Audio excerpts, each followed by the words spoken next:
ग्रस्त झालं त्यावेळेस आगीचा एक मोठा लोळ आसमंतामध्ये दिसला। एका मोकळ्या जागेमध्ये हे विमान उतरवण्याचा प्रयत्न पायलटने केला होता हे प्रथम दर्शनी दिसतंय, कारण ज्या ठिकाणी हे विमान पडलं ते ठिकाण आहे बीजे मेडिकल कॉलेजची इमारत आणि आजूबाजूचा परिसर। बीजे मेडिकल कॉलेजसाठी एक मोठी जागा देण्यात आलेली आहे, त्या जागेचा बराचसा भाग हा रिकामा आहे।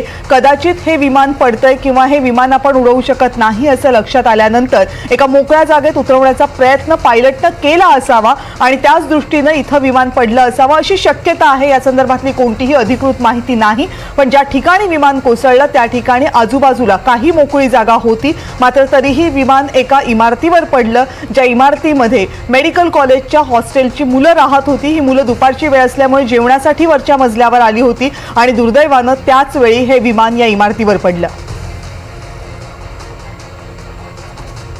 हे विमान या इमारतीवर पडल्यानंतरची दृश्य आपण पाहतो, कारण इमारतीच्या वरच्या मजल्यावर जरी हे विमान पडलं असलं तरी मोठा स्फोट झाला, नंतर धुराचे लोळ उठले आणि त्यामुळे या अवघ्या परिसराला एका क्षणामध्ये काळ्या काजळीने वेढलं गेलं आणि त्यानंतर आजूबाजूला जे शिल्लक राहिलं होतं तो फक्त विध्वंस होता। आणि यानंतर बचाव कार्य सुरू करण्यासाठी सगळ्या यंत्रणा घटनास्थळी पोहोचल्या, ॲम्ब्युलन्सेस पोहोचल्या, अग्निशमन दलाचे जवान पोहोचले, पोलीस पोहोचले, जिल्हा प्रशासनाची यंत्रणा पोहोचली, विमानतळाचे अधिकारी आणि कर्मचारी पोहोचले, सगळ्यांनी बचाव कार्य सुरू केलं। मात्र अपघाताची तीव्रता इतकी मोठी होती की ना फक्त विमानातले प्रवासी पण विमान जिथे पडलं तिथल्या आजूबाजूच्या रहिवाशांना सुद्धा, त्या इमारतीमध्ये असलेल्या रहिवाशांना सुद्धा मोठी इजा पोहोचली असल्याची शक्यता व्यक्त केली जाते। विमान दुर्घटनेनंतर आता काही तास उलटून गेलेले आहेत, मात्र तरीही बचाव कार्य अजूनही सुरूच आहे। उड्डाण घेतल्यानंतर अवघ्या 1 मिनिटामध्ये हे विमान कोसळलं आणि अपघात झाला। या संदर्भात गुजरात पोलिसांनी काय माहिती दिली बघूयात। टेकऑफ के बाद यहाँ पे क्रैश हो गई है, जिसमें प्रिलिमिनरी हमें पता चला है कि 223 जितने पैसेंजर थे। यहाँ पे जिस बिल्डिंग के ऊपर गिरी है वो डॉक्टर्स का हॉस्टल है। इंसिडेंट बनने के विदिन 2-3 मिनट्स में पुलिस, बाकी सभी बॉडियाँ, सिविल एडमिनिस्ट्रेशन, कॉर्पोरेशन वगैरह सभी लोग आ गए थे। फायर फाइटर वगैरह स्थल पे हाजिर है। लोगों को बचाने की और रेस्क्यू करने की कार्रवाई जारी है। ऑलमोस्ट 70 से 80% एरिया हमने क्लीन कर लिया, बाकी आने समय में हम लोग क्लियर कर लेंगे। मैं सभी मीडिया के मित्रों से रिक्वेस्ट करता हूं, सभी हमसे सहयोग करें। जितनी पुलिस, उसके अलावा जितनी भी agency, army, BSF, CISF, corporation, collector office के सभी स्टाफ सभी यहाँ काम में लगे हुए हैं। प्लीज़ हमसे सहयोग करिए और थोड़ी सी हमारे लिए जगह बना के रखिए ताकि हम एम्बुलेंस को ग्रीन कॉरिडोर बना के हॉस्पिटल तक पहुँचा सकें।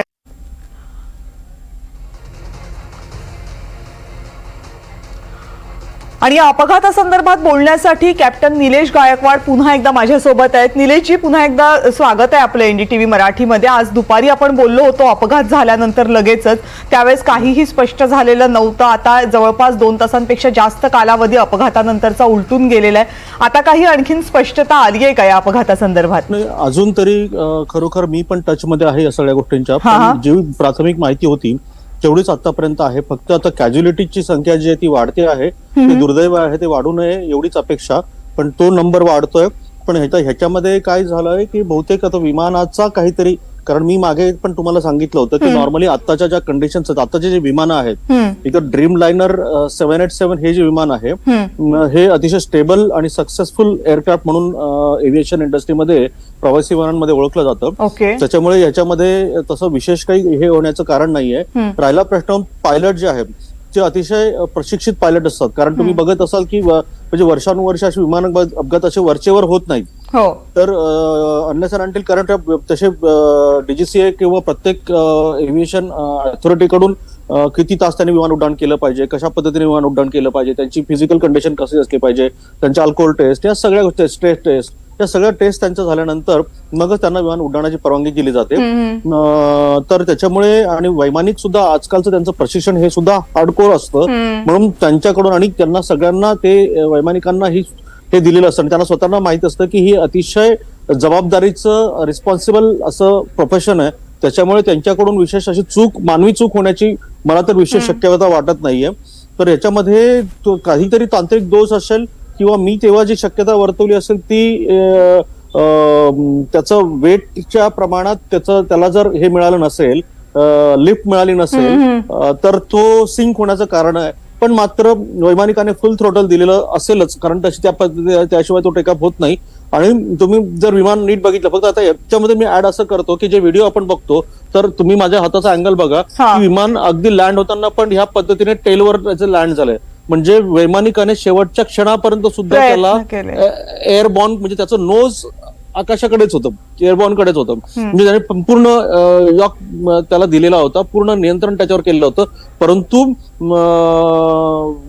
बहुतेक त्याला लिफ्ट कमी मिळाली किंवा मग आणखीन काही तांत्रिक, पण मात्र ह्या सगळ्या गोष्टींचा उलगडा आता आपण इथं बसून नाही देऊ शकत, ते तसं सांगणं चुकीचं पण होईल. पण ते कळणार कसं, म्हणजे ब्लॅक बॉक्स मिळाला तर ते कळू शकेल? कळेल, त्याच्यामध्ये ब्लॅक बॉक्स एक तर तुम्हाला मिळेल, त्याच्यामध्ये वैमानिकाचं पूर्ण बोलणं त्याच्यामध्ये रेकॉर्ड झालेलं असेल, शिवाय त्याच्यामध्ये विमानात काय तांत्रिक दोष असतो त्या काही बाबी त्या सुद्धा त्याच्यामध्ये त्या येतात, म्हणजे कोणत्या यंत्रणेमध्ये तो प्रॉब्लेम आहे, कदाचित मानवी तिथं एखाद्या पायलटला नाही ते कळणार, पण मात्र त्याच्यामध्ये त्याचं पण रेकॉर्डिंग होतं. एवढे आधुनिक सिस्टम आजकाल आहेत. शिवाय ह्याच्यामध्ये ज्यावेळेस तुमचं एटीसी बरोबर शेवटचं कम्युनिकेशन जे आहे, आता मला माहित नाही पायलटच्या बाबतीत कॅज्युलिटीचं काय असेल, दुर्दैवाने ते तसं काही होऊ नये, पण मला माहित नाही काय कंडिशन असेल, तर याच्यामध्ये चौकशी केली जाईल.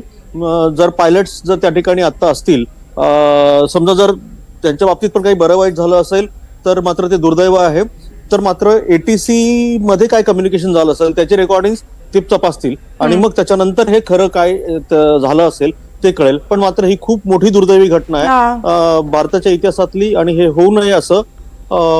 तर त्याच्यामध्ये फक्त आता एकच भीती आहे की ज्या पद्धतीने 700 फुटावरून एवढं मोठं ऑब्जेक्ट खाली पडलंय आणि त्याच्यानंतर पडल्या त्याचा त्याने पेट घेतलेला आहे आणि बराच वेळ त्याच्यापर्यंत पोहोचायला झाला नाही, म्हणून याच्यामध्ये कॅज्युलिटी संख्या फक्त ती जास्त असण्याची शक्यता आहे आणि जे मोठं दुर्दैव आहे. ते पण तुम्ही मगाशी बोलताना उल्लेख केलात की त्या विमानाचं नोज वरती होतं, म्हणजे शेवटपर्यंत ते विमान क्रॅश होऊ नये याचा प्रयत्न पायलटनं केला होता.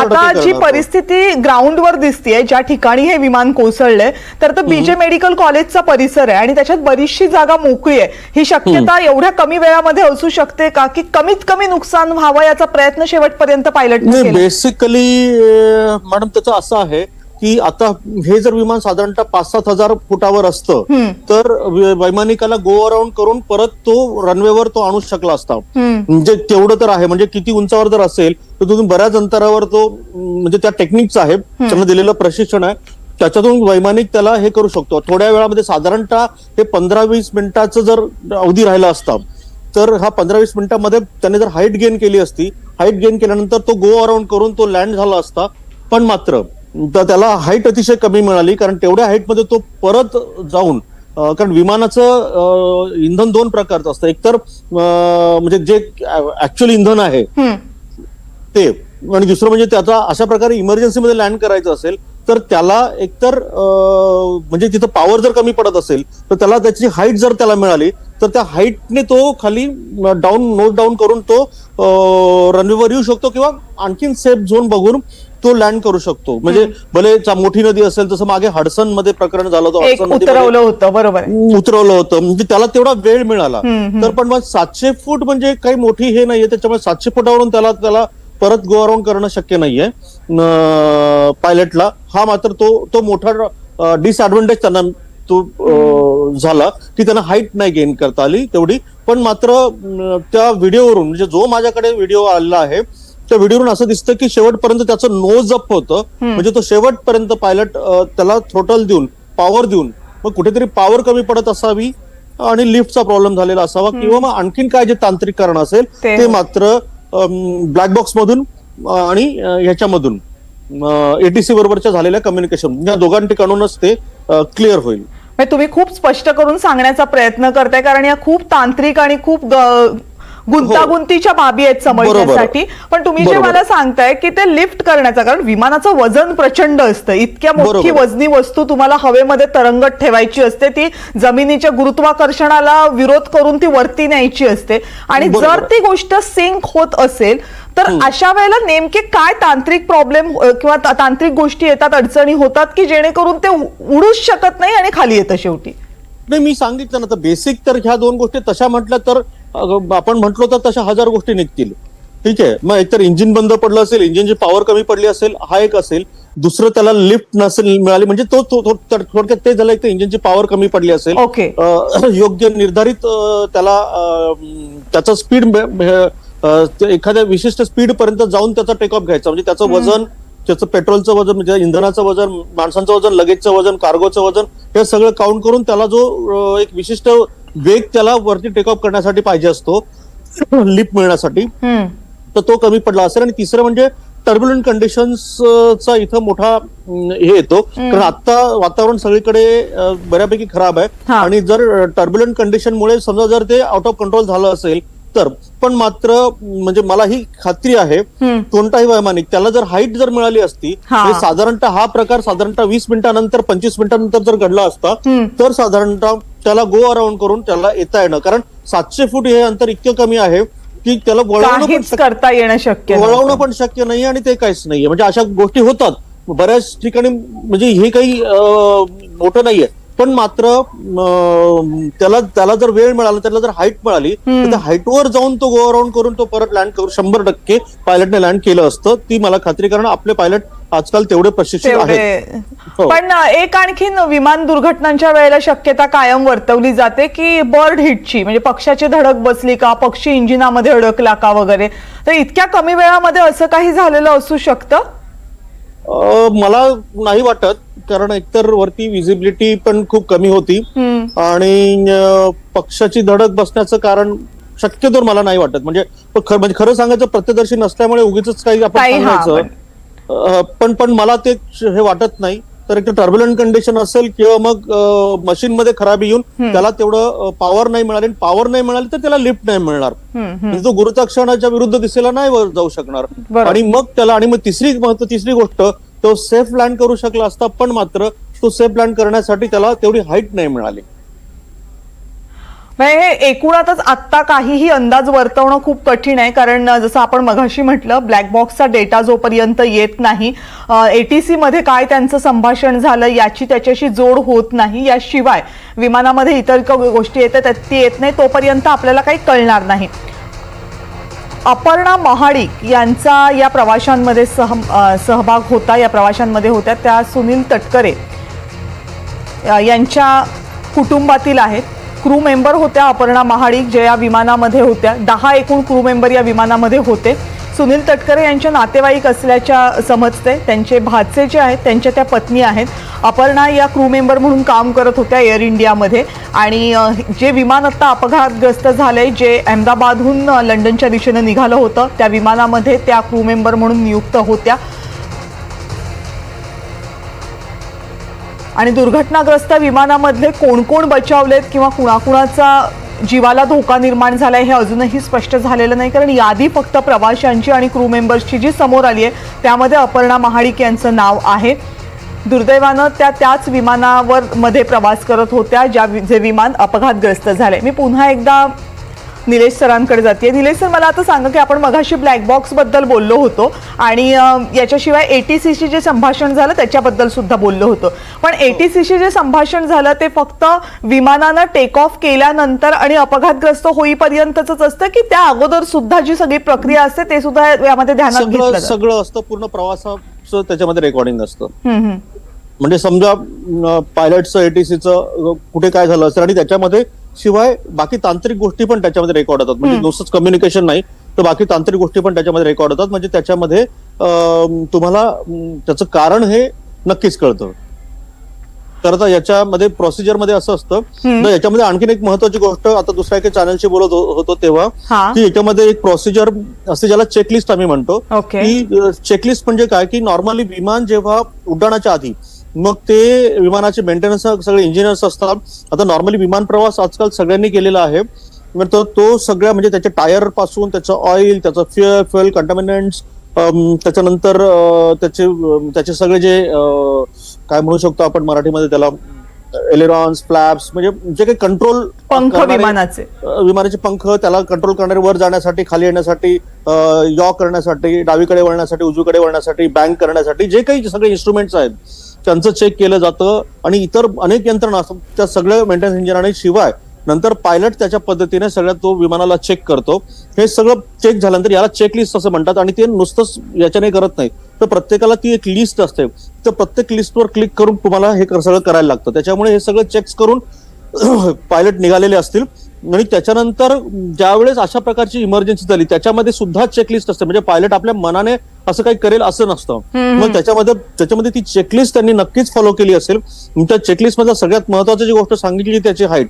आता मी मागे हडसन रिव्हरवर जेव्हा ते विमान उतरवलं होतं तर त्या पायलटने जे विमान उतरवलं होतं त्या विमानाच्या बद्दल तुम्हाला सांगायचं तर त्याच्यानंतर ते विमान उतरवल्यानंतर एवढ्या सगळ्या प्रवाशांचा जीव त्यांनी वाचवला. तर त्याच्यावर त्यांनी चेकलिस्ट नावाचं एक पुस्तक लिहिलं. म्हणजे चेकलिस्टला एव्हिएशन मध्ये किती महत्व आहे. तर हा एक महत्वाचा मुद्दा मला या अनुषंगाने सांगा असं वाटतं की ह्या सगळे जे पायलट्स म्हणजे प्रत्येक पायलटला चेकलिस्ट फॉलो करणं किती गरजेचं असतं. आणि या दोन्ही पायलट्सनी 100% त्याची चेकलिस्ट ही फॉलो केली असेल. परंतु त्याच्यामध्ये सगळ्यात महत्वाचं म्हणजे मध्ये काय झालं असेल ते आता मला माहित नाही, पण मात्र त्या चेकलिस्ट प्रमाणे तो खाली उतरू शकला असता, पण मात्र त्याला हाईट मिळाले हे मात्र नक्की कारण त्याच्यामध्ये आहे. म्हणजे जर विमान सुरक्षित उतरवायचा प्रयत्न केला असता, अदरवाईज त्यांनी मोकळं ग्राउंड बघून उतरवलं कधीच नसतं. मला आणखी एक दोन प्रश्न सर तुम्हाला विचारायचे आहेत. फक्त मी थोडंसं तुम्हाला थांबवते कारण काँग्रेसचे नेते, काँग्रेसचे अध्यक्ष मल्लिकार्जुन खरगेंची अपघातासंदर्भातली प्रतिक्रिया आहे ती जाणून घेऊयात.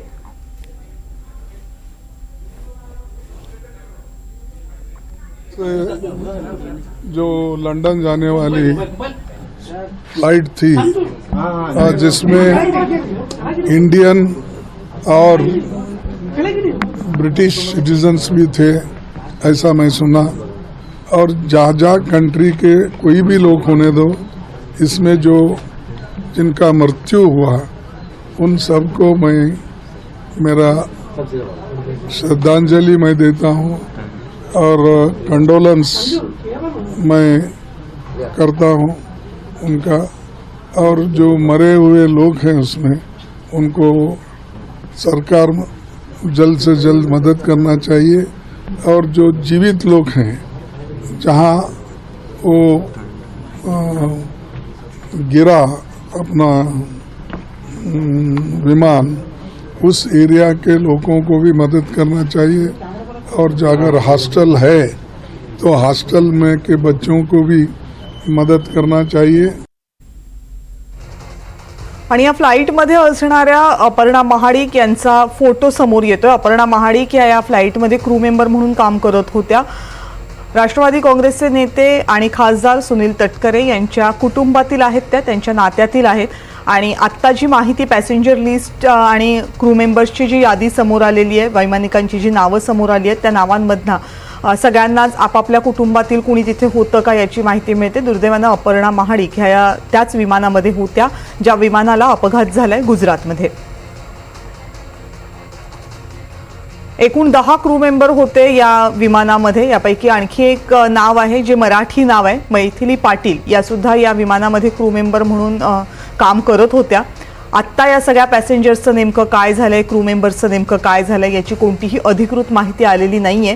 पण विमानाला अपघात होऊन बराच वेळ होऊन गेलाय आणि प्रचंड मोठ्या प्रमाणावर इथे बचाव कार्य सुरू आहे. कारण फक्त विमानातल्याच प्रवाशांना, क्रू मेंबर्सना आणि पायलट्सना बाहेर काढण्यासाठी नाही, तर जिथे हे विमान पडलंय तिथे सुद्धा, त्या इमारतीमध्ये सुद्धा अनेक लोकांना दुखापत झालेली आहे. अनेक जण तिथेही मृत्युमुखी पडले असण्याची शक्यता आहे. त्यामुळे त्या सगळ्यांना मदत करणं, त्यांचा बचाव कार्य करणं याही दृष्टीने सध्या प्रयत्न सुरू आहेत.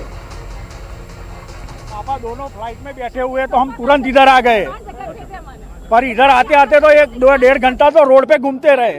बोलते हैं इधर मत खड़ी रखो, इधर खड़ी मत रखो. अरे हम यहाँ हमारे परिवार को देखने आए, घूमने नहीं आए. बोलो चाय पानी, अरे चाय पानी थोड़ी पीने गए इधर. अगर मरने पड़े अंदर कोई परिवार के लोग थे और फ्लाइट में जा रहे थे लंदन. मेरे ननद है और नर्दो है, दोनों है. वो क्या करने जा रहे थे और क्या, वो उसकी लड़की के पास जा रहे थे. किस तरह से आपको पता चला और क्या किस तरह? उसकी बेटी ने मेरे को कॉल किया कि मेरी मम्मी पापा आ रहे हैं. मेरे को भी मालूम नहीं था, सरप्राइज थी ना, इसलिए. किस तरह का माहौल अपनी परिवार किस तरह से प्रेफर कर रहा है? उनका परिवार तो वो लंदन है, लड़का लड़की लंदन है. अंदर तक खाली मैंने एटला समाचार तो જોઈએ કે ના અહીંયા કશું નહીં. હું કોઈ ખબર ખાલી એટલું તો કહી શકે ને મને કે એમને કઈ તકલીફ નથી, તમે જાણો બેહી જઈશ. હા ભાઈ, હા. અમે બી રિક્વેસ્ટ કરીએ તમને ભાઈ તમે રિક્વેસ્ટ ક્યાં સાંભળો છો મારા રિક્વેસ્ટ અમે તમને पोलिसांनी या संपूर्ण परिसरामध्ये बंदोबस्त ठेवलाय कारण बघ्यांची गर्दी मोठी आहे मात्र याचा त्रास या विमानामध्ये ज्यांचे नातेवाईक होते त्यांना सहन करावा लागतोय कारण पोलीस बऱ्याचशा गाड्यांना अडवतात जर ॲम्ब्युलन्सची व्यवस्था तिथून व्यवस्थित चालू ठेवायची असेल जर ॲम्ब्युलन्सना रस्ता द्यायचा असेल बचाव कार्याच्या ज्या गाड्या घटनास्थळापर्यंत पोहोचतात त्यांच्यासाठी रस्ता मोकळा ठेवायचा असेल तर पोलिसांना हे करणं गरजेचं आहे गुजरात पोलिसांनी दिलेल्या माहितीनुसार या ॲम्ब्युलन्ससाठी एक ग्रीन कॉरिडॉर तयार करण्यात आलेला आहे घटनास्थळापासून आणि त्यामुळे अनेक गाड्यांना ज्या प्रवासी गाड्या आहेत किंवा खासगी गाड्या आहेत त्यांना या मार्गामध्ये थांबून दिलं जात नाहीये त्याचा परिणाम कदाचित या नागरिकांना इथे पोहोचण्यापर्यंत होतोय नातेवाईकांना इथे पोहोचण्यापर्यंत होतोय त्यामुळे नातेवाईकांच्या काहीशा संतप्त प्रतिक्रिया आहेत अर्थात या प्रतिक्रिया समजू शकतो कारण प्रचंड अनिश्चिततेचा काळ आहे या सगळ्यांसाठी विमान अपघातग्रस्त झालेला दिसतंय विमानाची परिस्थिती अत्यंत वाईट आहे हे दिसतंय आपले नातेवाईक त्या विमानात प्रवास करत होते हे त्यांना माहिती आहे आणि मग आपले नातेवाईक आहेत की नाही त्यांना काही दुखापत झाली आहे की नाही हे सगळे प्रश्न त्यांच्या मनामध्ये काहूर घालत असतील आणि त्यांना घटनास्थळापर्यंत पोहोचता येत नसेल तर त्यांचा त्रागा आपण नक्की समजू शकतो 230 प्रवासी होते 10 क्रू मेंबर होते 2 पायलट होते 242 जणांना घेऊन जाणारे हे विमान एका मेडिकल कॉलेजच्या हॉस्टेलच्या इमारतीवर कोसळलं या इमारतीमध्ये अनेक स्टुडंट्स होते जे डॉक्टर होण्याचं स्वप्न पाहून इथे आलेले होते दुपारीची वेळ असल्यामुळे जेवण करण्यासाठी मेसमध्ये आलेली होती मेस सर्वात वरच्या मजल्यावर होती आणि तिथं हे विमान पडलं त्यामुळे तिथेही मोठ्या प्रमाणावर नुकसान झाले त्यांचेही नातेवाईक मोठ्या प्रमाणावर आले आणि विमानामध्ये अपघातग्रस्त झालेल्या विमानामधल्या प्रवाशांचे नातेवाईकही आले रहते थे कि यहाँ पे इंडिया में रहते थे लंदन में ही रहते थे मगर आज यहाँ इसके दोपहर की फ्लाइट हाँ थी फ्लाइट और आपको पता चला हाँ कि हम बड़ौदा से हम अभी आए हैं। बड़ौदा से अभी आए उसकी देखभाल करेंगे ठीक है क्या लग रहा है कि आपको परिवार की इस तरह से कहीं ना कहीं मुसीबत अंदर जाने ही नहीं अपडेट ही नहीं है कुछ तो कैसे पता चलेगा। घटनास्थळापासून काही अंतरावर सगळे नातेवाईक थांबलेले आहेत अपेक्षा करतात की सरकारकडून त्यांना अधिकृत माहिती दिली जाईल मात्र सध्या कोणतीही माहिती दिलेली जात नाही आणि त्याचं कारण महत्त्वाचं हे आहे की सगळ्यात पहिलं कर्तव्य आहे सुरक्षा यंत्रणांचं किंवा मदत करणाऱ्या बचाव कार्य करणाऱ्या यंत्रणांचं की जितक्या लोकांना लवकरात लवकर इथून बाहेर काढता येईल ज्यांना रुग्णालयामध्ये पटकन नेण्याची गरज आहे त्यांना जितक्या लवकर रुग्णालयापर्यंत नेता येईल त्यांना ते लवकर न्यावं त्यामध्ये कोणताही वेळ दवडला जाऊ नये यासाठी सगळे प्रशासनाचे आणि बचाव कार्य करणाऱ्या यंत्रणांचे प्रयत्न सुरू आहेत आणि त्यामुळेच कदाचित नातेवाईकांना माहिती मिळायला थोडासा उशीर होऊ शकतो दुसरी एक गोष्ट इथे लक्षात घेतली पाहिजे की विमान जेव्हा कोसळलं त्यावेळेस मोठा स्फोट झाला होता त्यामुळे तिथं सर्व काही पाणी मारून पहिल्यांदा थंड करणं आणि मग बाकीच्या सगळ्यांना मदत करणं हे प्रशासनासाठी एक आव्हान होतं त्यामध्येही बराच वेळ गेलेला आहे त्यामुळे प्रशासनाला सर्वात अगोदर या सगळ्या बरं विमान जिथे पडलंय ते एका इमारतीवर पडले म्हणजे वरच्या मजल्यावर पडलंय तर त्या ठिकाणी बचाव कार्य राबवायला सुद्धा बऱ्याचशा अडचणी आहेत या सगळ्या अडचणींचा सामना करून जेव्हा प्रवाशांना त्यातून बाहेर काढलं जाईल अडकलेल्या सगळ्या लोकांना तिथून बाहेर काढलं जाईल त्यानंतरच या अपघातामध्ये नेमकी काय जीवितहानी वित्तहानी झालेली आहे याची माहिती समोर येणं शक्य होईल पण अर्थात ज्यांचे नातेवाईक याच्यात अडकलेले आहेत त्यांच्यासाठी हे सगळं समजणं या घडीला खूप कठीण असणार आहे हे नक्की पुन्हा एकदा निलेश सरांकडे आपण जाऊयात निलेश सर मगाशी ना आपण बोलताना त्या विमानाबद्दल बोललो होतो ड्रीमलाइनर विमान होतं तर हे विमान प्रवासासाठी किती सुरक्षित मानलं जातं सध्याचं जे तंत्रज्ञान आहे त्या तंत्रज्ञानाचा विचार करता किती कम्पॅटेबल आहे हे विमान हे बघा तसं विमान पहिलं विमान राईट बंधूंनी 1903 ला उडवलं 1900 शतकाच्या सुरुवातीला विमानाचा शोध लागला तेव्हापासून तर आतापर्यंत तसा विमानाच्या एवढी प्रगती झाली म्हणजे खूप कमी काळामध्ये विमानामध्ये म्हणजे अक्षरशः पुढच्या काही 10 वर्षांमध्ये प्रवासी म्हणजे 1903 नंतर 13 नंतर प्रवासी वाहतुकीला पण सुरुवात झाली पण सुरुवातीला नेव्हिगेशन त्याच्यानंतर हे कंट्रोल्स या सगळ्या गोष्टी ज्या खूप बेसिक लेवलच्या होत्या सुरुवातीला अपघाताचे प्रमाण हे खूप कमी होते आता मोठ्या प्रवासी विमानांमध्ये ह्या 2 कंपन्या आहेत ज्याच्यामध्ये एक बोईंग आहे आणि ज्याच्यानंतर एअरबस नावाची कंपनी आहे याच्यामध्ये एअरबस मध्ये 320 त्याच्यानंतर 360 A360 नावाचं एक विमान आहे जे जास्तीत जास्त प्रवाशांना 500च्या वर प्रवाशांना ते घेऊन जातं आणि हे ड्रीम लायनर जे आहे याच्यामध्ये पण बोईंग मध्ये पण मोठी सिरीज आहे म्हणजे एअरबस 747 आता हे एअरबस 787 होतं म्हणजे हे अत्याधुनिक तंत्रज्ञानाने युक्त असं आणि सगळे इक्विप असं हे विमान होतं आणि ज्याला सगळ्यात म्हणजे स्टेबल विमानांमधलं हे एक विमान होतं मॅक्झिमम तुम्हाला बोईंगचे कुठलेही अपघात तुम्हाला विशेष प्रमाणात दिसणार नाही तर ह्याच्यामध्ये मी तुम्हाला सांगितल्याप्रमाणे हे खूप स्टेबल आणि सगळं सोयींनी युक्त ऑटो पायलट सिस्टम आणि या सगळ्या गोष्टी त्याच्यामध्ये असल्यामुळे विमानामध्ये आणि तांत्रिक कुठल्याही प्रकारचं त्याच्यामध्ये सहजासहजी, तर शेवटी मशीन आहे, काय होऊ शकतं, पण सहजासहजी त्याच्यामध्ये काहीही दोष उत्पन्न होणार नाही, दोष त्याच्यामध्ये निर्माण होणार नाही जेणेकरून ते क्रॅश होईल. तर मात्र हे जे विमान होतं ड्रीमलायनर हे खूप सक्सेसफुल आणि बोईंगचं एक त्यांच्यासाठी हा मानाचा तुरा असलेलं हे एअरक्राफ्ट होतं. त्याच्यामुळे त्याच्या तांत्रिकच्या बाबतीत म्हणाल तर मला शंका आहे, पण मात्र मी तुम्हाला मागेच म्हटल्याप्रमाणे याचं कारण तुम्हाला जर काढायचं असेल तर ह्या सगळ्या गोष्टी जेव्हा आता नेमकं म्हणजे तिथं जी परिस्थिती चालू आहे तर त्या ठिकाणी तिथल्या लोकांना बाहेर काढून त्यांना हॉस्पिटलाइज करणं, कॅज्युअलिटी कमीत कमी करणं ही प्रायोरिटी आहे. आता कारण जे झालं ते झालं, प्रायोरिटी असल्यामुळे त्याच्यावर नंतर एकदा का ते सगळं सेटेबल झाल्यानंतर ह्या यंत्रणा ज्या आहेत, डीजीसी असेल किंवा आणखीन त्याच्याशी संबंधित यंत्रणा ज्या असतील त्या सगळ्या यंत्रणा या सगळ्या गोष्टींची सखोल चौकशी नक्कीच करतील. आता जर पायलट वगैरे त्या ठिकाणी जर असतील आणि असावेत ही आपण अपेक्षा करू, कारण मला ते अजून माहित नाहीये, तर त्यांची चौकशी होऊन मग मात्र खरा उलगडा होईल की नेमकं काय झालेलं आहे. पण नसतील तर मग त्या बाबतीत बऱ्यापैकी काही गोष्टी तशाच अंधारात राहण्याची शक्यता आहे. पण मात्र शेवटचं कम्युनिकेशन जे एटीसी बरोबर, एअर ट्रॅफिक कंट्रोलर बरोबर झालेलं आहे त्याचं आणि त्याच्यानंतर ब्लॅक बॉक्स मध्ये जो डेटा रेकॉर्ड झालेला आहे तो रेकॉर्ड वरून तुम्हाला नक्कीच थोड्याच कालावधीमध्ये म्हणजे अगदी एखादी टीम त्याच्यावर पण काम करत सुद्धा असेल आता, ज्यांचं ह्या बचाव कार्याच्या व्यतिरिक्त काम असेल, तर त्याच्यामुळे हे होईल. आणि तुम्ही मला प्रश्न विचारला तर त्याचं मी परत एकदा सांगतो की ड्रीमलायनर हा एक बोईंग फॅमिली मधला एक मानाचा तुरा असलेलं हे एक एअरक्राफ्ट होतं, ज्याच्यामध्ये असा प्रकारचा एक अपघात होण्याची शक्यता ही खूप कमी असते.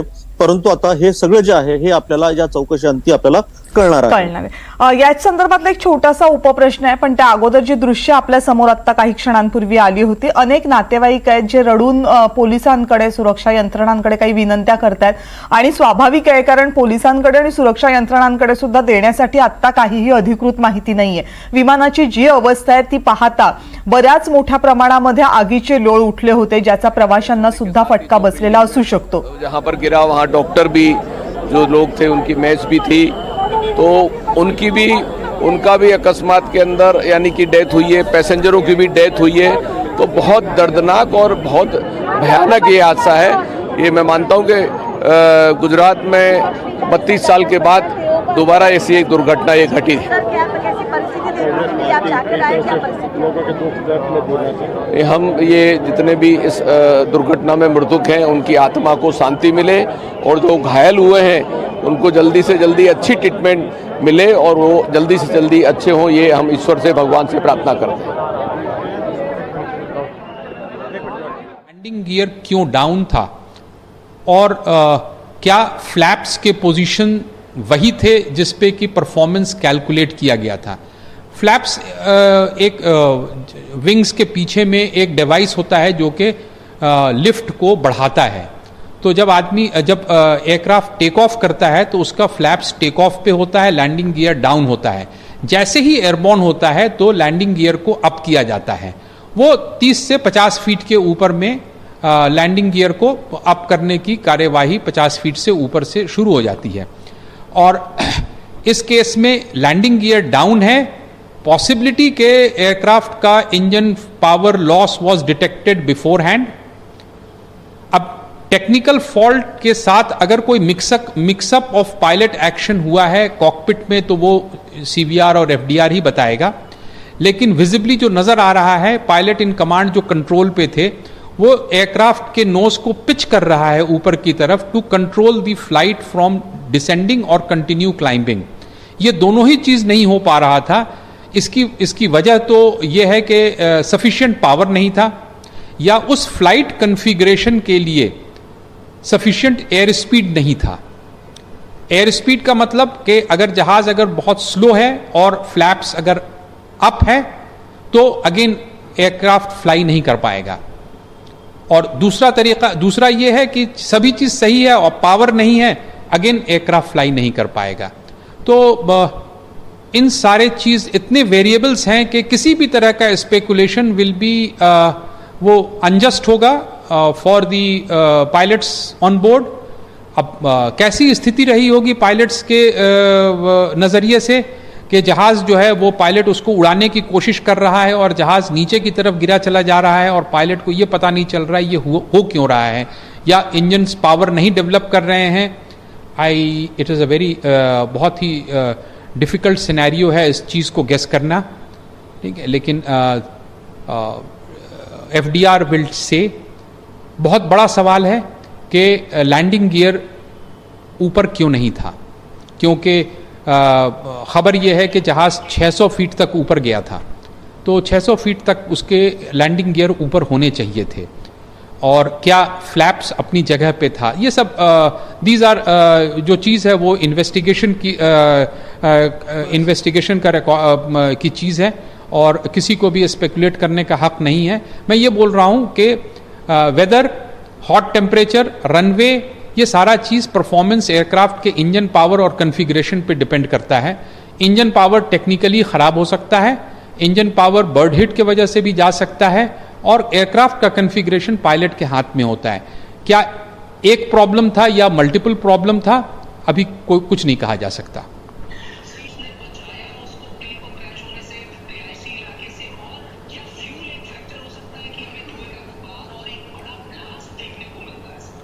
नहीं, फ्लाइट ड्यूरेशन के हिसाब से फ्यूल कैलकुलेट करके फ्यूल ऑन बोर्ड लिया जाता है, और फ्यूल इतने 8-9 घंटे की फ्लाइट के लिए 80-90 टन फ्यूल जो लिया जाएगा, उसके ये जहाज़ उसके लिए फुल्ली कैपेबल है। सिंगल इंजन एयरक्राफ्ट पे भी टेक ऑफ करने के लिए कैपेबल है। यहाँ पे मल्टीपल प्रॉब्लम्स हुए होंगे, सिर्फ एक इंजन के फेल होने से 787 या 737 या एयरबस 320 या कोई भी पैसेंजर एयरक्राफ्ट क्रैश नहीं करता है। सो इट इज़ ये फ्यूल ऑब्वियसली जाहिर है, इतना डिस्टेंस है तो फ्यूल ज़्यादा लिया गया होगा, और फ्यूल ज़्यादा नहीं रिक्वायर्ड होता है ज़्यादा, तो उसी के हिसाब से लिया गया है।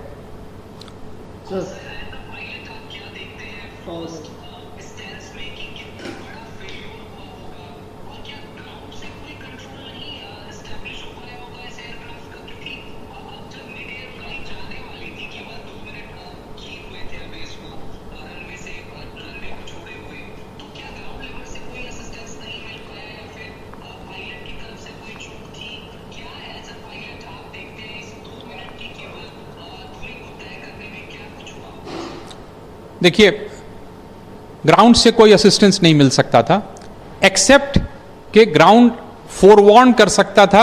अगर जो बर्ड हिट का केस है, ये ग्राउंड्स में ऑब्जर्वर्स होते हैं, वो बोलते हैं कि आप अभी टेक ऑफ नहीं करें, अभी बर्ड्स हैं टेक ऑफ पाथ पे। अगर उसके अलावा ग्राउंड कोई असिस्टेंस नहीं दे सकता था, ये बात तो बिल्कुल क्लियर है। दूसरी चीज, पायलट से चूक हुई थी या नहीं हुई थी, it is very difficult to say, and it will be wrong to say at this time. Number 3, power failure था या aircraft configuration mismatch था, very difficult to say, FDR बोल सकता है। Definitely weather contributory factor नहीं था। हाँ, hot temperature होने के वजह से performance थोड़ा डिग्रेड होता है, but they all cater for it. It is not ये ऐसी चीज़ नहीं है जिसके वजह से एक्सीडेंट हो जाता है। तो ना फ्यूल, ना एयरक्राफ्ट, ना टेक्नोलॉजी, एवरीथिंग इज गुड। ये वेदर भी सही था, तो काफ़ी बैफलिंग है कि लॉस ऑफ पावर था and aircraft, why aircraft was not able to maintain a climbing path.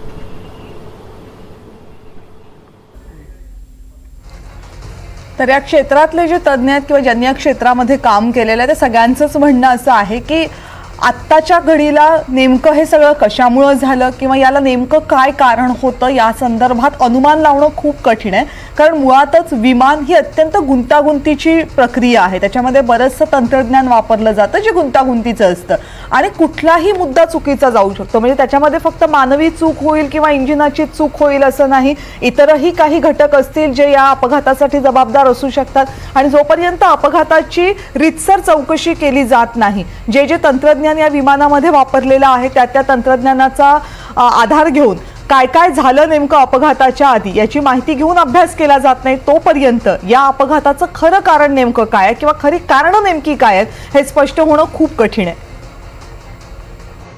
मैं यहीं मेरे ऑफिस में बैठी थी, जैसा धड़ाका हुआ मैं वहाँ ऑफिस से वहाँ गई। बहुत बड़ा प्लेन क्रैश हुआ था, तो बहुत धुआं और आग लगी थी। जो डॉक्टर्स के फ्लैट थे उनको बहुत डैमेज हुए हैं, और उसमें से कितने डॉक्टरों को हमने निकाला है, लोकल कार्यकर्ता और सब मिलके।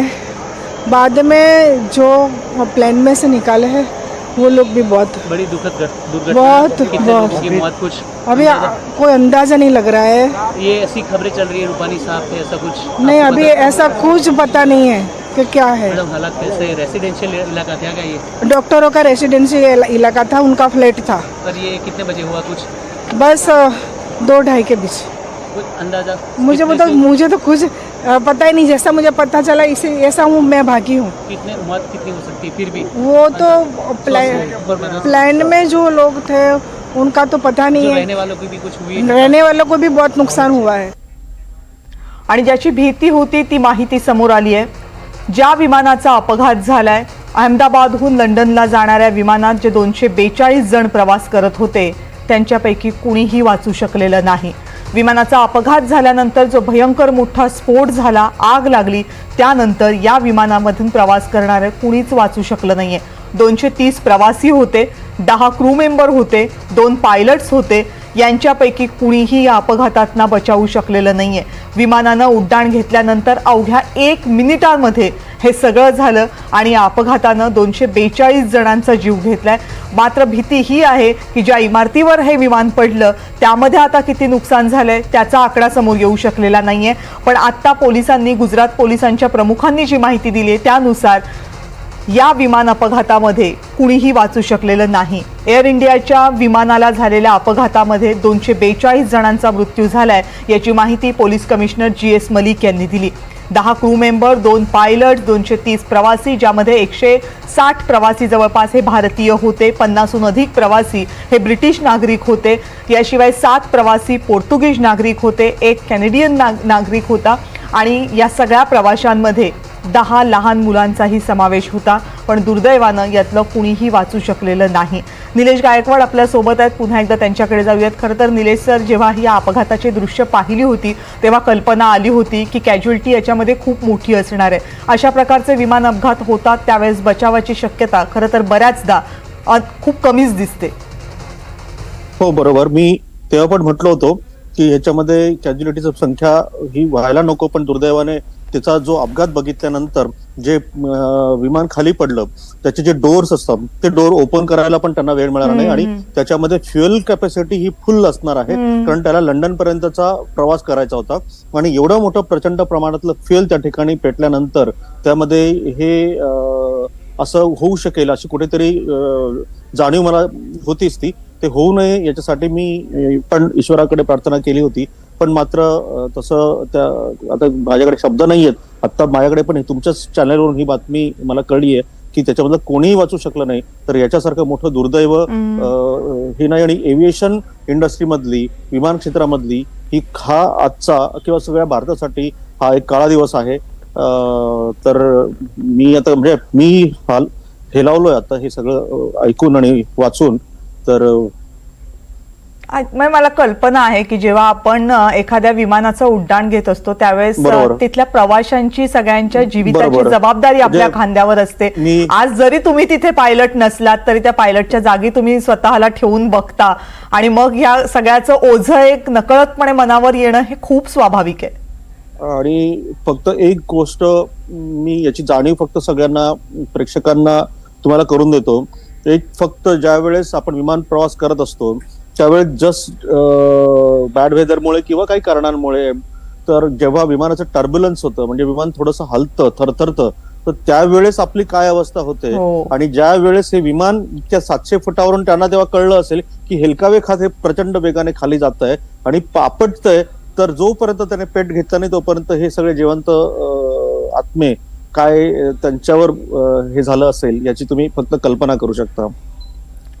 आणि फक्त काही ती माणसं नसतात ना, त्यांच्या सोबत इतकी स्वप्न असतात, प्रत्येक जण जेव्हा निघतं, लहान मुलं असतात, भविष्याचा वेध असतो, सगळं असतं आणि ते त्या शेवटच्या म्हणजे त्यांना काही सेकंदही कदाचित मिळाली नसतील. आपण जेवढं बरोबर. बोलतोय तेवढाही वेळ त्यांच्या तेवढा हातात वेळ त्यांना नसेल. मिळाला नसेल, कारण तो जो बघितल्यानंतर तो अंदाज आलाच होता आतापर्यंतच्या विमान अपघातानुसार. तो अंदाज मला आलाच होता की कॅज्युअलिटीची संख्या ही मोठी असणार, पण मी प्रार्थना केली होती की ती कमीत कमी व्हावी. परंतु ज्या पद्धतीने आपण हे केला होता अंदाज, तर तसंच झालं. तर त्यातल्या त्यात तरी काही जीव वाचावेत अशी अपेक्षा होती, पण मात्र विमान अपघात 700 फुटावरून एक ऑब्जेक्ट 242 लोकांना घेऊन खाली पडतं आणि त्याचा स्फोट होतो. तर त्यावेळेस हे अपेक्षितच होतं, पण दुर्दैव आहे खूप मोठं हे. आणि जेव्हा त्या विमानाचे टोकाचे भाग जेव्हा दिसत होते सुस्थितीत, त्यावेळेस कुठेतरी म्हणजे हे मान्यच आहे की विमानाच्या टोकाचे भाग काहीशे सुस्थितीत दिसतात म्हणून काही कुणी वाचण्याची अपेक्षा करू शकत नाही. कारण जो मधला भाग असतो तो फ्युजलाज त्याला म्हणतात. म्हणजे जी बॉडी ज्याच्यामध्ये सगळे माणसं, म्हणजे जो मोठा हे असतो आतमधला विमानाचा भाग, त्याला फ्युजलाज असं म्हणतात. आणि तो नेमका आदळल्यानंतर त्याचे जे हे आहेत विंग्स, तर त्या विंग आता जे कोणी अधिकारी होते ते बोलत होते विमानाचा, म्हणजे मी जे तुम्हाला सांगत होतो की आता त्या अधिकाऱ्यांनी, तेव्हा माझं नेमकं डिस्कनेक्ट झालं, तर ते सांगत होते की फ्लॅप्सच्या संदर्भात माहिती देत होते. ते फ्लॅप्स म्हणजे साधारणतः विमान, आणि ते अगदी बरोबर तांत्रिक सांगत होते. तर मी फक्त समजावं म्हणून तो भाग मी बोललो नाही, मी फक्त लिफ्टचं हे केलं की ते फ्लॅप जे असतात की ते फ्लॅप आपण 10, 20, 30 याच्यामध्ये तो देऊ शकतो. आणि त्या फ्लॅप तेवढे दिले म्हणजे वैमानिकाने ते सगळं केलंच असणार आहे, पण इथून सांगण्याची गरज नाही की त्याने हे करायला पाहिजे ते करायला पाहिजे. तर ते वैमानिकाने ते नक्कीच केलेलं असेल. फ्लॅप्स त्याला देऊन, फ्लॅप दिलं म्हणजे त्याला लिफ्ट, आर्टिफिशियल लिफ्ट त्याला जनरेट होते. म्हणजे विमान वरती जाण्यासाठी, म्हणजे ऊर्ध्वगतीने खाली जमिनीपासून त्याला हा गुरुत्वाकर्षण जो आहे ते सोडून त्याला वरती आकाशाकडे नेण्यासाठीचा जी काही लिफ्ट ज्याला म्हणतो, तर ती लिफ्ट देण्याचं काम तो फ्लॅप तुम्ही जेवढं देतात, म्हणजे वर गेल्यानंतर एकदा का तो स्टेट अँड लेवंट झाला की तो होतात.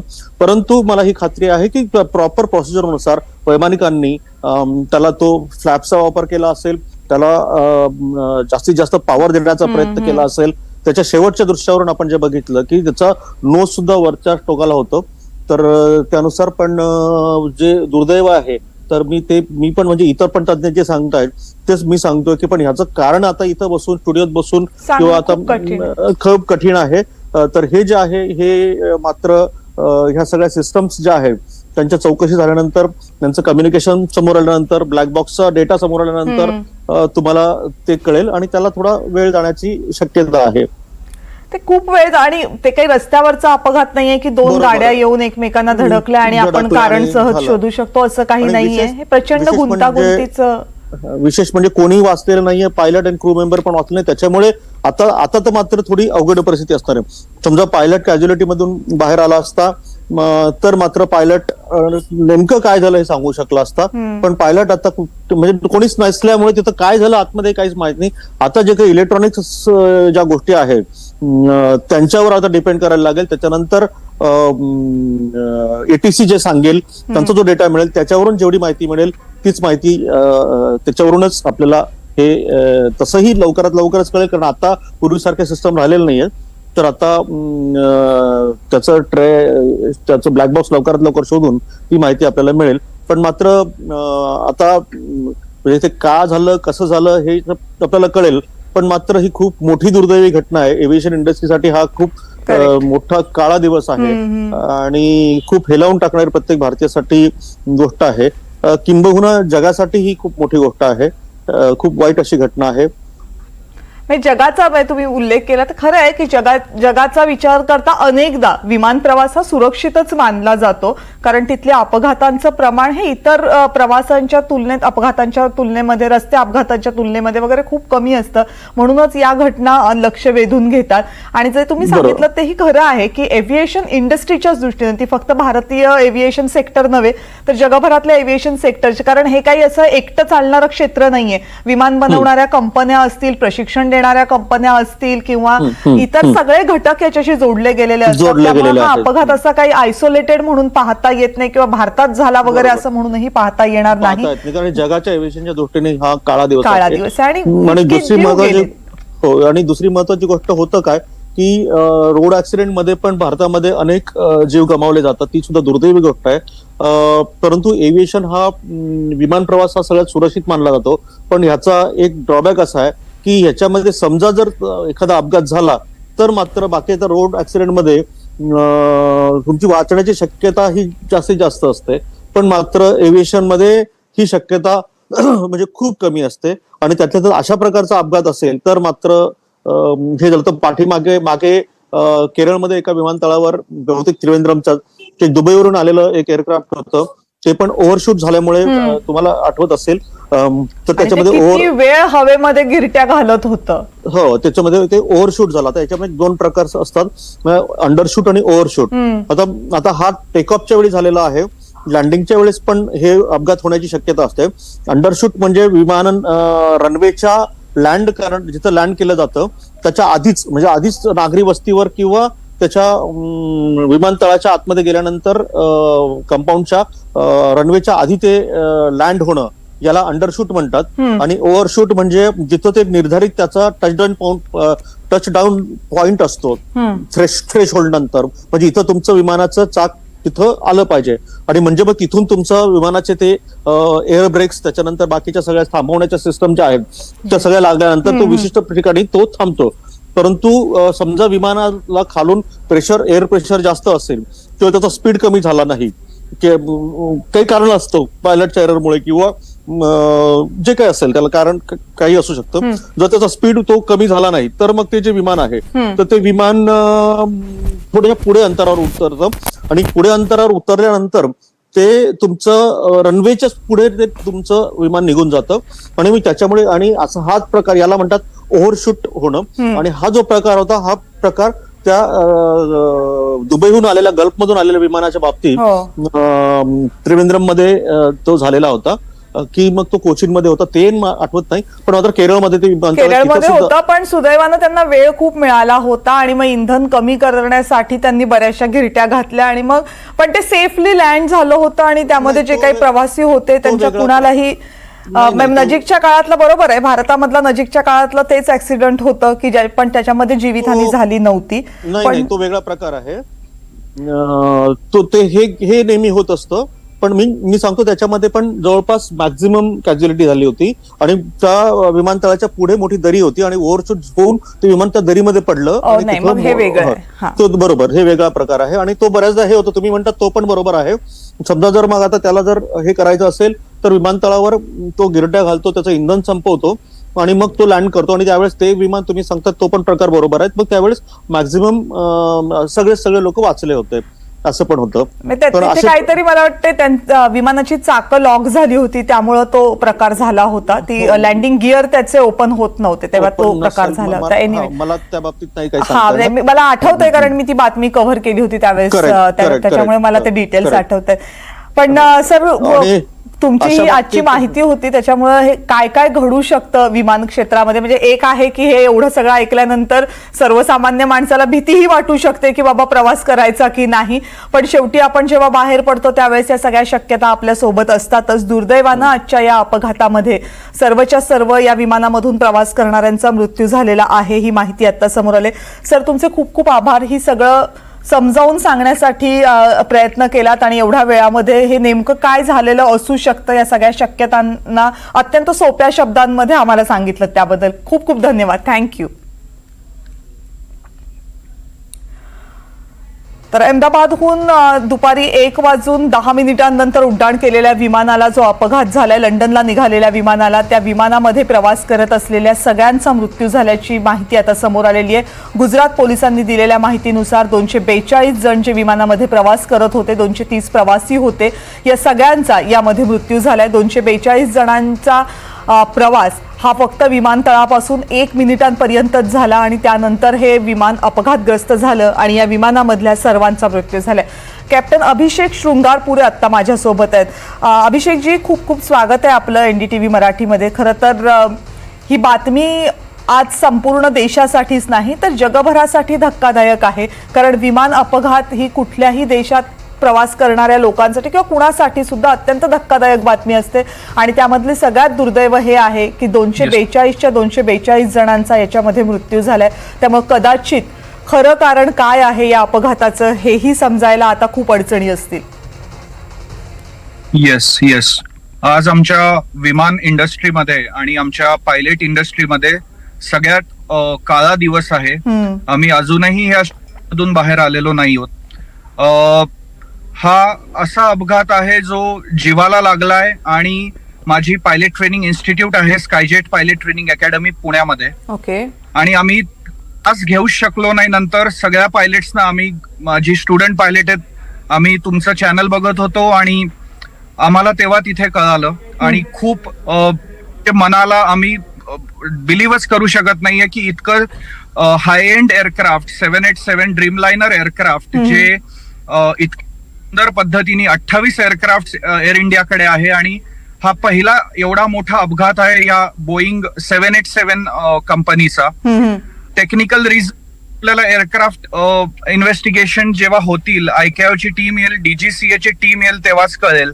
पण सगळ्यात महत्वाचं आहे की आता आपल्याला या मृत आत्म्यांच्या सोबत राहणं आणि आम्ही जमिनीवर बसून फक्त तर्कवितर्क लावू शकतो की हे झालं असेल, ते झालं असेल, पण काय त्यांचा जीव बोलला असेल आणि ते अक्षरशः मॅम आमच्या डोळ्यामध्ये पाणी आहे आणि आम्हाला खरंच खूप मनाला खूप वेदना झालेल्या आहेत.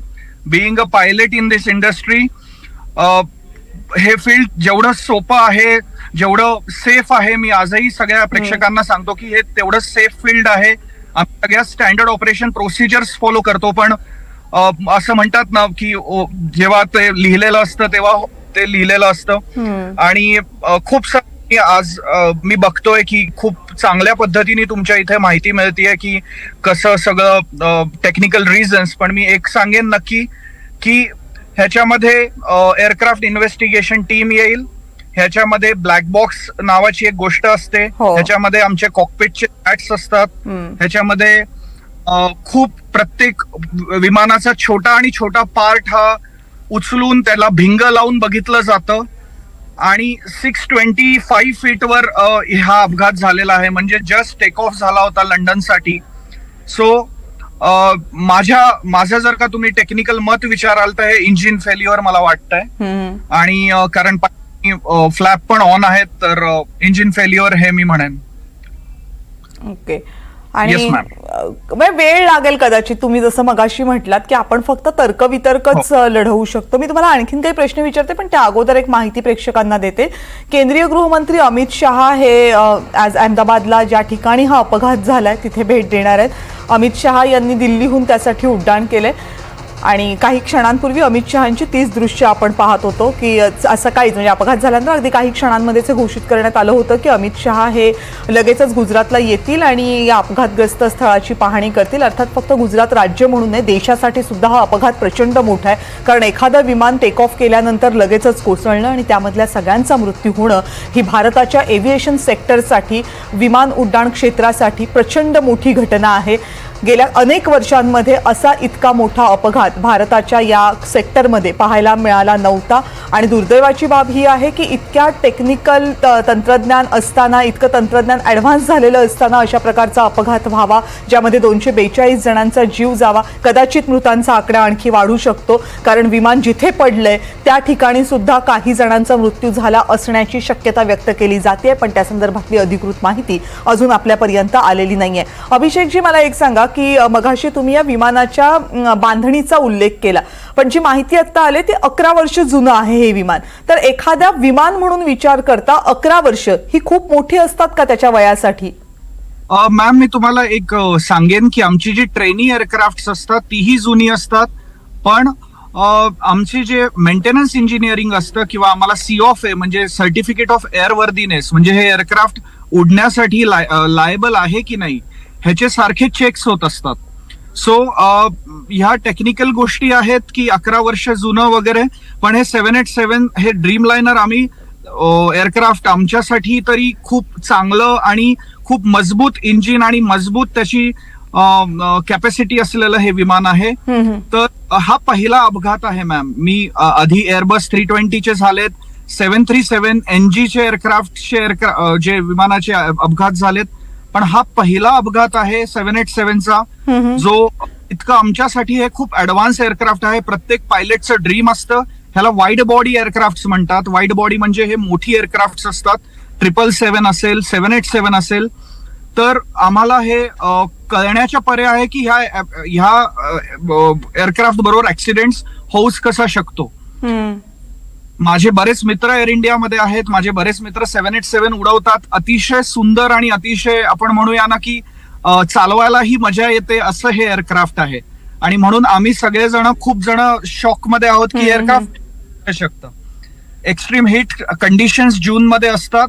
टेक्निकल जर का बघितलं तर ह्युमिडिटी, डेन्सिटी हे खूप महत्वाचा रोल प्ले करतात. तुम्ही ऑफ घेतला की तर वेदर कंडिशन्स पण तुमच्या विमानाला असतात. बर्ड हिट होण्याचा पण चान्स आहे, कारण सिंगल इंजिन फेल्युअर होतं का मल्टी इंजिन फेल्युअर होतं हे अजून पुढे आलेलं नाहीये. पण आम्ही मॅम आता ठीक आहे बाईट आम्ही देतोय, पण आम्ही सगळेजण शॉक मध्ये आहोत. कॅन इमॅजिन म्हणजे असं जेव्हा होतं की ज्या क्षेत्राशी आपण संबंधित आहोत त्या क्षेत्रामध्ये अशी एखादी दुर्घटना घडणं म्हणजे मगाशी मी जेव्हा निलेश सरांशी बोलत होते तेव्हाही तेच म्हटलं की प्रत्येक वेळेला असं वाटतं की ती सगळी जबाबदारी आपल्याच खांद्यावर आहे असं भास होऊ शकतो आणि मग त्यामुळे ह्या भावना येणं खूप स्वाभाविक आहे.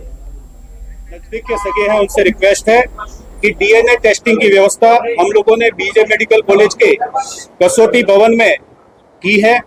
आप सबसे अनुरोध है जिसमें खास तौर पे माता पिता अथवा उनके पुत्र पुत्री नजदीक के सगाओं में होते हैं, आपसे रिक्वेस्ट है कि आप डीएनए सैंपल के लिए कसौटी भवन में बनी हुई व्यवस्था पर अपने सैंपल दें ताकि दुर्घटना के जो विक्टिम है उनका आइडेंटिफिकेशन जल्दी से हो सके. प्लेन के जो मुसाफिर हैं उनके रिलेटिव और बाकी जो इजा होके घायल होके सिविल हॉस्पिटल आए हैं उनके सगे संबंधियों को अगर किसी भी तरह की पूछताछ करनी है, ज्यादा माहिती की जरूरत है तो उसके लिए सिविल हॉस्पिटल अहमदाबाद ने 2 हेल्पलाइन नंबर शुरू किए हैं. एक नंबर है 63 57 37 38 31 एवं दूसरा नंबर है 63 57 37 38 41. इन 2 नंबर पे आप माहिती के लिए संपर्क कर सकते हैं. प्लेन के जो पैसेंजर थे उनके सगे संबंधियों के लिए मेडिकल कॉलेज बिल्डिंग में कसौटी भवन में वेटिंग एरिया की हम लोगों ने व्यवस्था की हुई है. धन्यवाद. मैं आपको इंग्लिश में मैं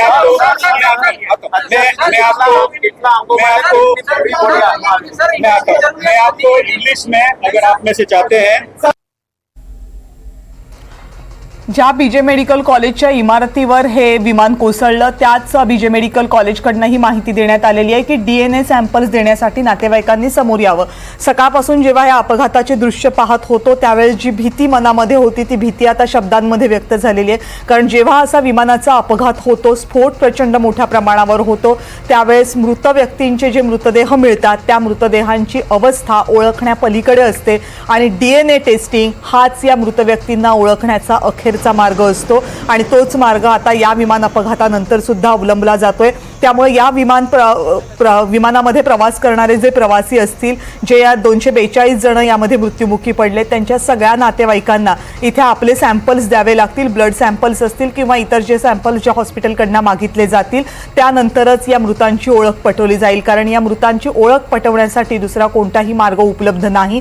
स्फोटामध्ये या सगळ्यांना प्रचंड मोठ्या प्रमाणात आधी इजा झाली आणि त्यानंतर या जी आग लागली होती त्यामध्ये हे सगळ्यांच्या बॉडीज जळालेल्या आहेत आणि जळालेल्या बॉडीची ओळख पटवणं शक्य होत नाही आणि त्यासाठी या परिस्थितीमध्ये डीएनए टेस्ट कराव्या लागतात आणि त्याचंच आवाहन करण्यात आलेलं आहे. ज्या मेडिकल कॉलेजवर हे विमान कोसळलेलं आहे त्या मेडिकल कॉलेजनं आपलं सगळं नुकसान, आपल्या विद्यार्थ्यांचे जे जीव गेलेले आहेत ते सगळं बाजूला ठेवून या मदत कार्यामध्ये पुढे येण्याचा निर्णय घेतलाय आणि त्यांनी त्याच कॅम्पसमध्ये सध्या डीएनए टेस्टिंगची व्यवस्था केलेली आहे. त्यामुळे जे सगळे नातेवाईक असतील मृतांचे त्यांनी इथपर्यंत पोहोचावं आणि सॅम्पल्स द्यावे तसे आवाहन कॉलेजतर्फे करण्यात आले.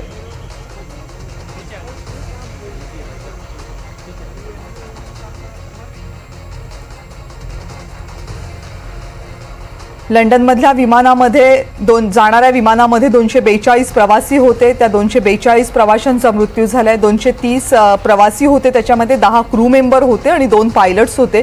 या सगळ्यांची मृतदेह मिळालेले आहेत कारण यांच्यापैकी कुणीही जिवंत नाहीये याची माहिती पोलिसांनी दिली आणि त्यानंतर आता नातेवाईक जे आपापल्या नातेवाईकांचे मृतदेह ताब्यात घेण्यासाठी आलेले आहेत त्यांना आता सांगण्यात आलेलं आहे की त्यांनी DNA सॅम्पल्स द्यावेत जेणेकरून त्यांच्या मृतदेहाची ओळख पटवली जाईल. अभिषेककडे पुन्हा एकदा जाते. अभिषेक, खरं तर हे बोलताना सुद्धा अंगावर काटा उभा राहतोय की आपल्या जवळचं नातेवाईक जे हसत चेहऱ्यानं विमानामध्ये चढलं होतं त्याचा मृतदेह हातात आलाय जो ओळखताही येणार नाही. म्हणजे कदाचित त्यांचं शेवटचं दर्शनही त्यांच्या नातेवाईकांना कळणार नाही की आपण काय करतोय म्हणून. हे सगळी भावना काय असू शकते त्या नातेवाईकांसाठी याचा विचार करूनही अंगावर काटा उभा राहतो. पण एअर इंडियासाठी, कारण एअर इंडियानं एअर इंडिया टाटानं घेतल्यानंतर मला वाटते हा पहिला मोठा धक्का असावा या कंपनीसाठी.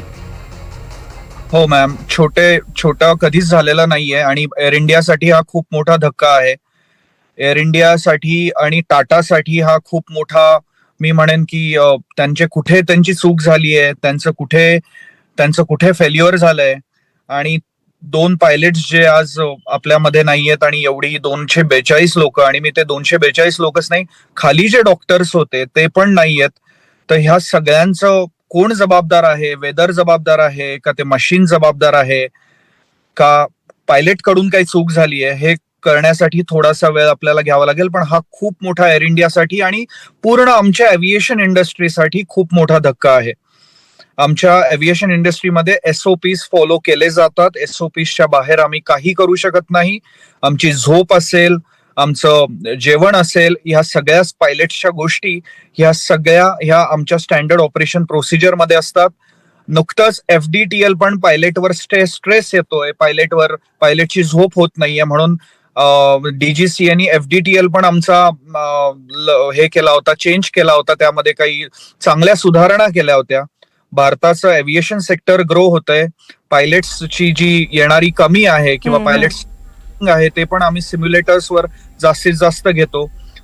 ह्याचं म्हणजे आम्हाला उत्तरच अजून मिळत नाहीये मॅम की हे झालं कशामुळे.